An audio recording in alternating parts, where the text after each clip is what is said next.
Hey guys, welcome yet again to Motoroids. My name is Amit and this is the Mahindra XEV 9e, the bigger of the two born electric SUVs that have been showcased yesterday and launched as well. And this car is the bigger of the two, as I mentioned, with a bigger boot. Also, this is not as aggressive looking, but both the cars have the same battery pack, same skateboard platform, the in-glow platform, and of course, as you would imagine, the performance is also more or less the same. And the first thing that you would be interested in knowing is the range. And for you, I have some figures here. So right now, it's showing me a range of 294 kilometers with 62% charge left. And we are in the everyday mode, which is the normal mode. If I put it into the range mode, it would easily cross an overall range of 500 kilometers. So in everyday mode right now as well, it's showing me a range which, if you do the calculation, of about 500 kilometers. So the WLTP range of this is about 550, and in the real world, as we have seen with the BE6C as well and with this car as well, they can easily surpass 500 kilometers, especially if you're in the range mode. And in everyday mode also, if you have some regen happening, you can actually get 480 to 500 kilometers of range. In race mode also, 450 to 460 is easily achievable. So the range anxiety would be a thing of past, especially with the bigger 79 kilowatt hour battery pack. You will also get a 59 kilowatt hour battery pack, and the range on that would be about 350 kilometers. With that, we experience a very similar feeling to what we did on the BE6C. The cars ride quite similar because, as I mentioned, the battery pack is the same, the track is the same, the suspension setup is the same. The only difference that I feel is that this car feels ever so slightly softer. It's not as firm.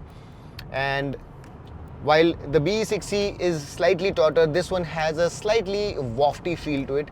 Now, I must also tell you that this car comes with adaptive dampers. So it's constantly at work, and the damping on this car is changing every millisecond. So based on the road surface, if it's smooth or whether it's broken, it keeps on changing the damping forces, and that's the reason why it rides so well. But the most astonishing aspect of this car is the way it drives as well. The steering is very light and it's very sharp, offers you a very short turning radius of 10 meters at slow speeds, but as you pick up pace, the steering weights up nicely. And of all the mainstream electric cars that I have driven, these two cars really bring a smile on my face. Now, while the BE6C is capable of doing 0 to 100 in 6.7 seconds, this will take slightly longer at 6.8 seconds. Everything else between the two cars is shared, except, of course, the steering wheel. The steering wheel there is kind of rectangular. It's not circular, although this one is also D-cut, but the steering there is a very sporty rectangular oval kind of a shape. This one is more round. But everything else, including these regen modes where you can either turn it off completely or increase the regen to level 1, level 2, level 3, or to the pedal mode where while you're driving in the city you can use only one pedal because the braking really increases, or using the boost for 10 seconds. All of that is the same. So the boost button is this one here. You can also change the regen modes on the BE6E from the drive selector, but no such feature is available here on this car. So that again is another difference. You have three modes, as I mentioned, to choose from.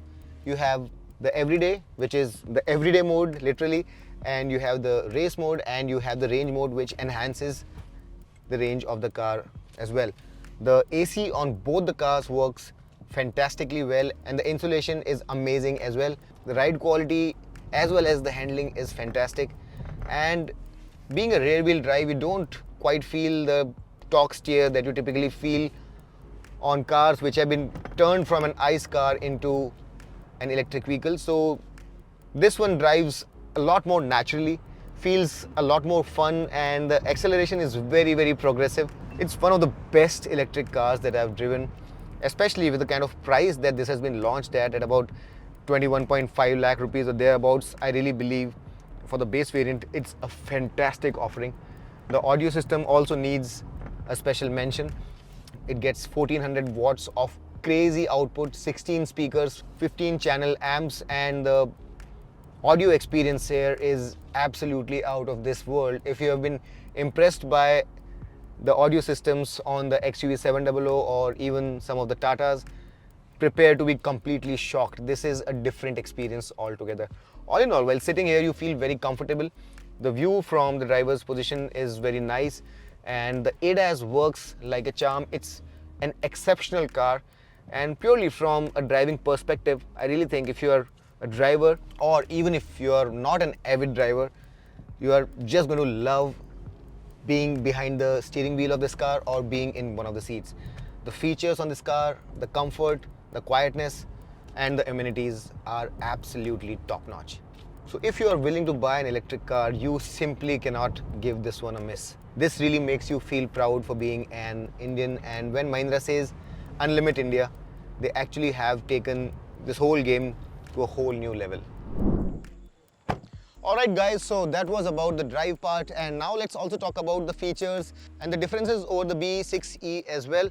Now, a caveat, I have already done a very detailed walk around of this car, and if you want to know everything about this car, all the features, every single detail, please watch that walk around, because in that walk around I have covered every feature in great detail. Here I am going to talk about my experience, and I'll give you a quick tour of what to expect in the top end variant of this car. Now, as you can see, this is not as evocative, this is not as sporty, although this still is very angular. It's not as sporty as the BE6E, and the front of this car doesn't have as many cuts and slashes. The snout is also not as aggressive.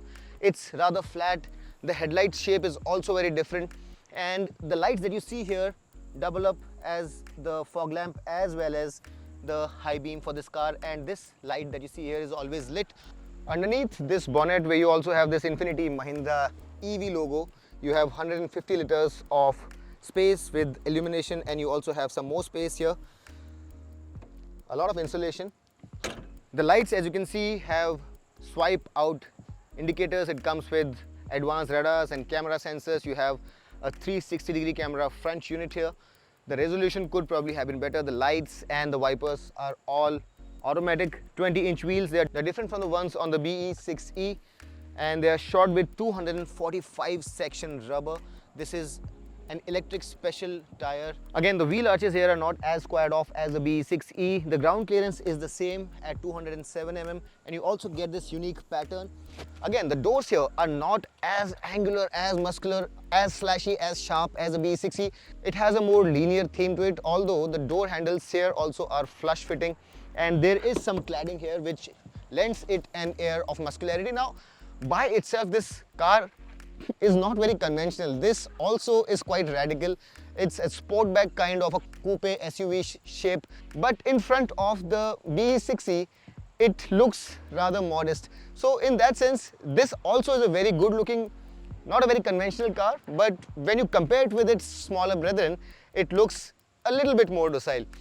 Now, the roof falls down very drastically, but getting inside of this car, you won't brush your head like you would in the BE6E. So the height here is slightly more, although at the rear you would brush your head a little bit. The door handle is also in a unconventional position, and as you can see, I really have to stoop down just a little bit to prevent my head from brushing the roof. Now, you also have blinds here which you miss on the BE6E. We'll get inside the cabin again. You also have this small quarter panel. The boot here as well is powered, connected LED tail lamp, and a massive 660 liters plus boot space, 60-40 split seats, and you also have these levers here to put the seats down, a 12-volt power socket, illumination. You have hooks, and you also can tie bungee cords here. There's a space saver spare underneath, and there is some more space here as well. Powered tailgate, of course. Press the button, it will come down. And just like we saw on the sides, there is a pattern underneath the rear bumper. All of this is glossy black. You look at this car, it looks much bigger, but the wheelbase is the same. Primarily, the length comes from the overhang at the rear, and that's where the extra boot has come in. Now let's get inside the car. The key for the two cars is rather similar, and to get inside the car, you can either use the key, which is jet shaped, or use an NFC card, and you have lock, unlock, boot release, and air conditioning buttons, and you have these two buttons to move the car fore and aft while you are parking it. Let's open the door. Opens wide, The upholstery has been complained about. Everybody is complaining that it's white and it'll get dirty, and it already has gotten quite dirty. I'm hoping that the lower variants are black or dark in color so they don't get dirty. These materials are soft to touch. This is hard, this is hard. You have electric ORVMs, of course, which are folding, and these are controls for the seats, 3-way memory function, and you also get lumbar support here. You also have these buttons here for HUD, for boot release, electric charger, traction control off, hill descent, and parking sensors. Pedals are very neatly done with metal and rubber studs. You have 3 screens here. That one is for the passenger and the rest of the 2 are just the way they are.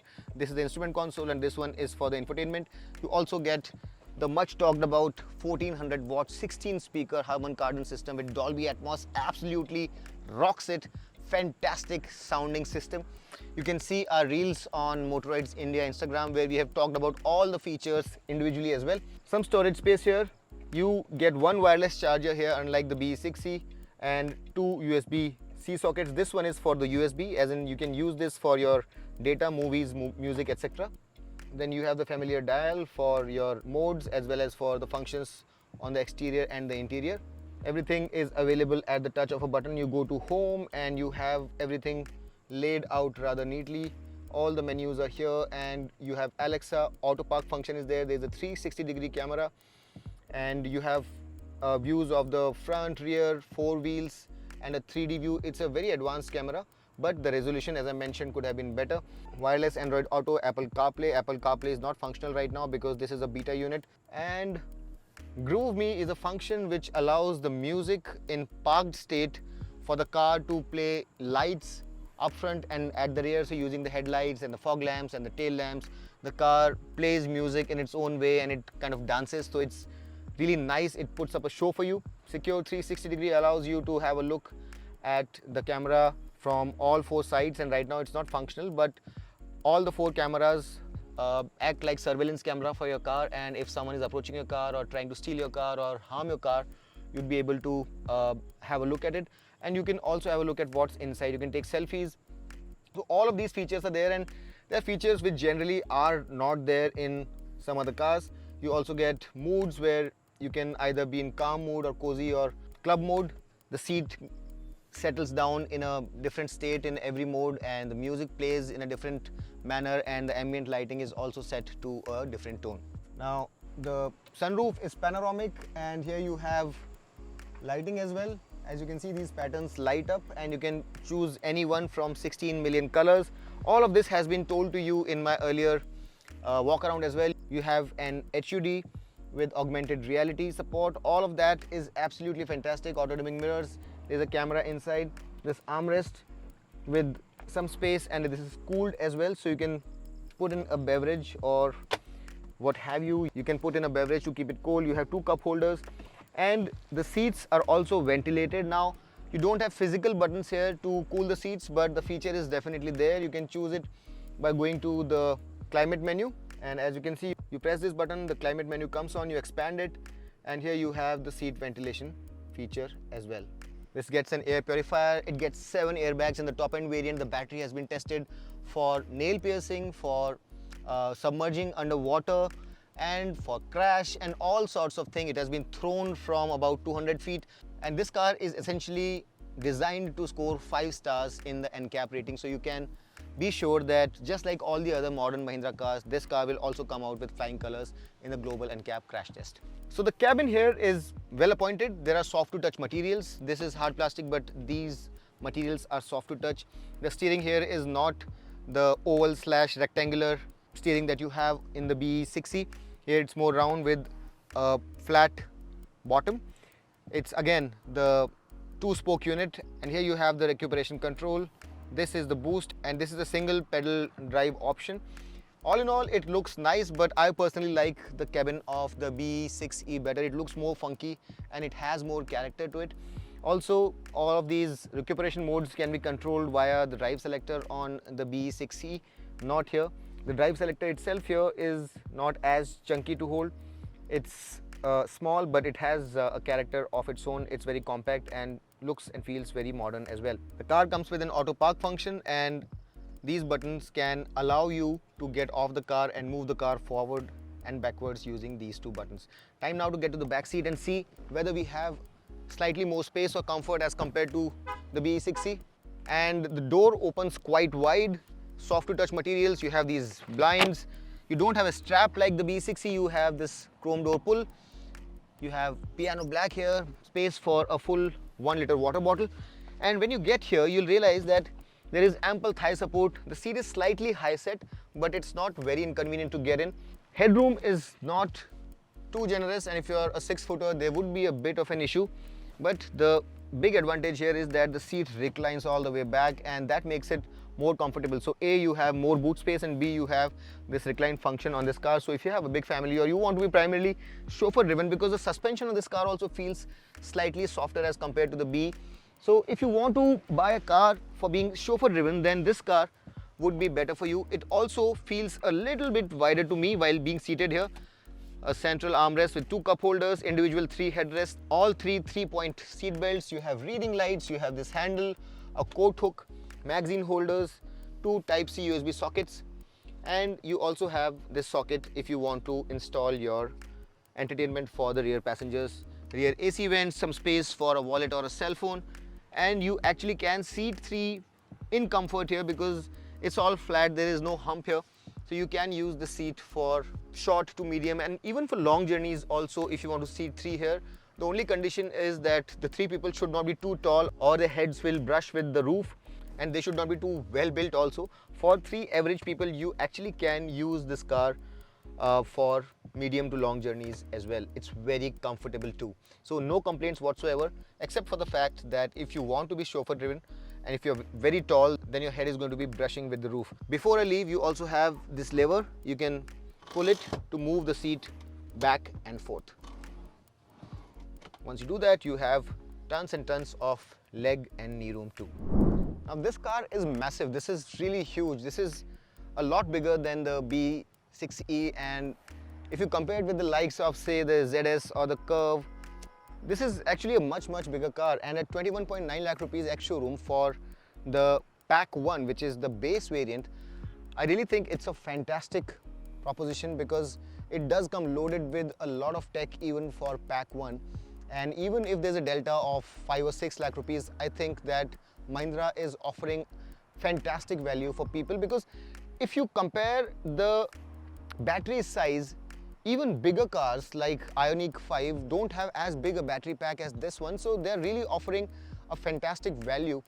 And for a 79 kilowatt hour battery pack, this car can really go the distance. It has a punch to pack top speed of 202 kilometers per hour. We tested it at the high speed track. It easily does 200 kilometers. So it is offering a lot, and what Mahindra is planning to do is not just make people who wanted to buy an electric car buy this one by offering great value, a fantastic product, great features. They want people to consider not buying an ICE and buying this instead. They want to get more people into the electric vehicle fold, and I really think that their strategy might work, because not as much as this, but the BE6e makes me want to buy that car, and these cars really are offering a great value for money proposition. And for those who are buying cars between 20 to 30 lakh rupees, which is a significant number of people, let me tell you, are definitely going to look at these cars, because Mahindra has become a very sought after manufacturer. So if you are going to be buying a car, whether it's going to be an ICE car or an electric car, I would really suggest you go ahead and have a test drive of these two cars also, because they are very practical. And unless you are someone who goes out in the wilderness where there are no chargers, if you are primarily driving within the city, these cars really make for a fantastic choice. I really hope that I was able to sum this car up quickly for you. If you have any questions, put them down in the comment section. And like I said, if you have any specific questions, please go and watch my video which I did earlier, the walk around. There I have discussed everything in great detail. I really hope that this video was of some help to you. If it was, do hit that like button, subscribe to more droids, and until next time, this is your friend Amit signing off. Rev hard, rev free, and drive safe.